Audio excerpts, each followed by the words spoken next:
IAS 16, Property, Plant and Equipment. Introduction to IAS 16.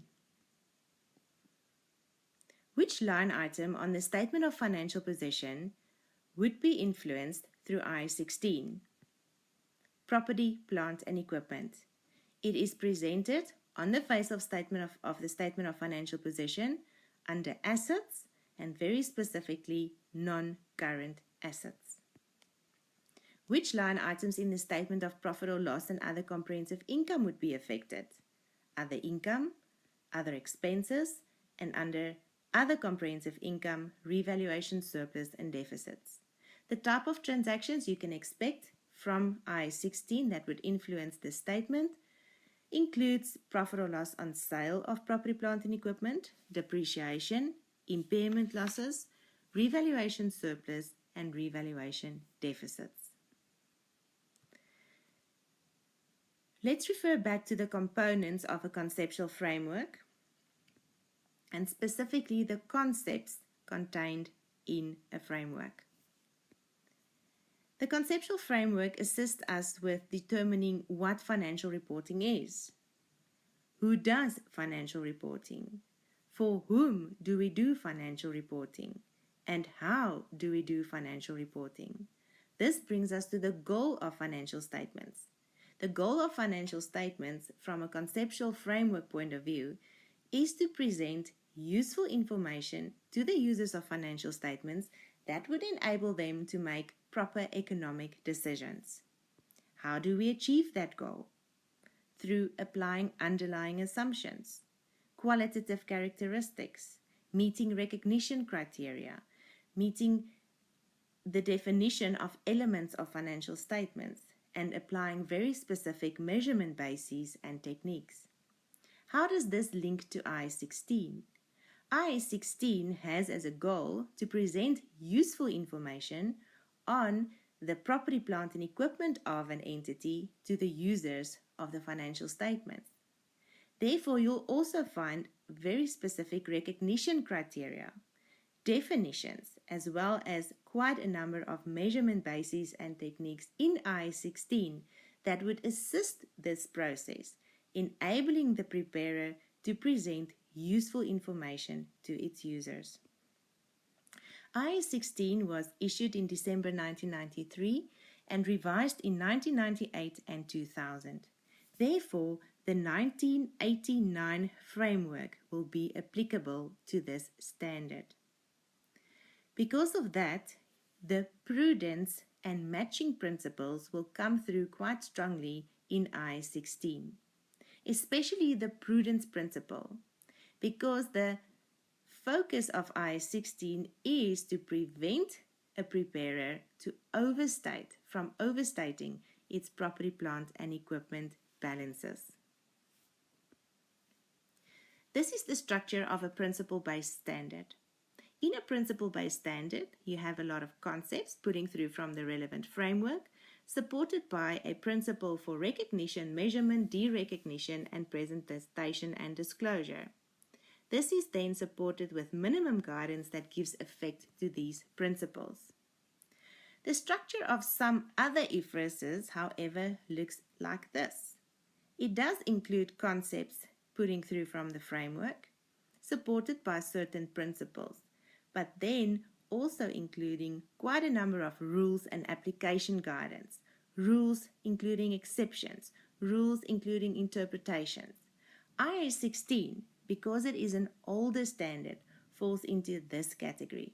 And as we go along, you'll notice that there's quite a number of very specific rules included in IAS 16. This brings me to the IFRS structure of IAS 16.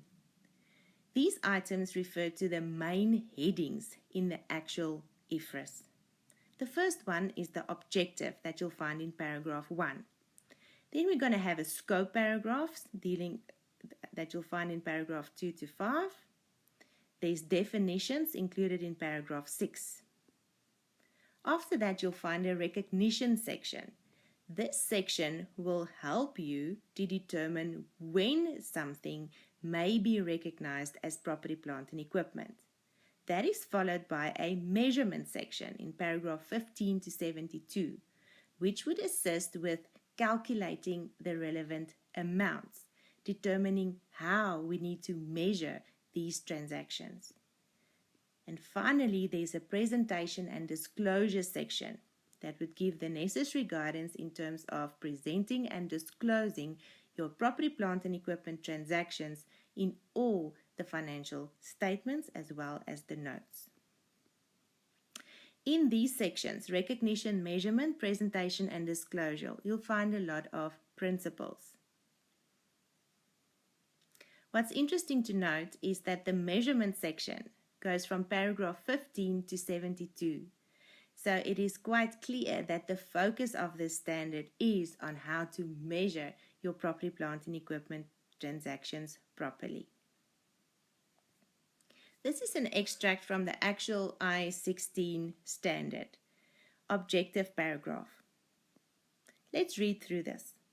The objective of this standard, IAS 16, is to prescribe the accounting treatment for property, plant, and equipment so that users of the financial statements can discern information about an entity's investment in its property, plant, and equipment and the changes in such investment.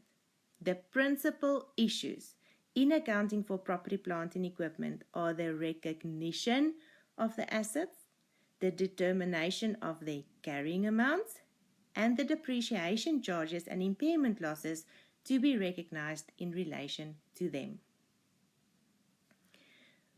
Let's just stand still at the term accounting treatment. What is referred to under that term? It includes three basic principles. Firstly, recognition. May something be recognized as property, plant, and equipment? Secondly, measurement. How do we measure the item that we now can recognize? And thirdly, how do we present and disclose this item? So whenever we refer to the term accounting treatment, you need to know that it includes all three aspects: recognition, measurement, and presentation and disclosure. Let's look at the scope paragraph, paragraph 2. This standard shall be applied in accounting for property, plant, and equipment except when another standard requires or permits a different accounting treatment. Paragraph 3, this standard does not apply to, and now you'll find A, B, C, D, 4 transactions that's specifically excluded from IAS 16. And when you read through the detail, you'll every time see that these transactions do have their own standard. IFRS 5, IAS 41, IFRS 6. Every time a transaction is already covered by another standard, it will be excluded from IAS 16.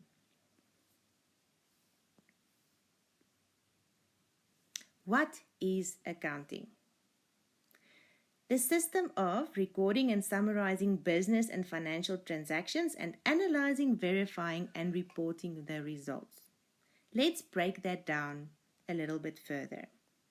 If I read this, I see that there needs to be a business or financial transaction, therefore an economic event. That needs to be recorded. Recorded can be summarized as recognizing and measuring that item. And finally, reporting that event. So, accounting, the system of accounting, can be broken down into 3 steps. Having an economic event, recognizing and measuring that event, and then reporting that event. Let's see how the IAS 16 standard will assist us in this accounting process. If you are unsure whether a transaction falls within the scope of IAS 16, where do you go? If you have an economic event and you don't know whether IAS 16 applies or not, you go and read the objective, scope, and definition paragraphs. Somewhere in there, you will find your answer to place a transaction within the scope of IAS 16 or not.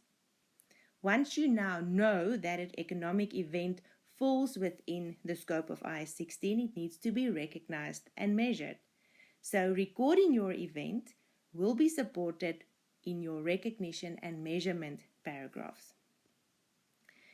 After that, when you want to report that event, you'll follow the guidance in the presentation and disclosure paragraphs.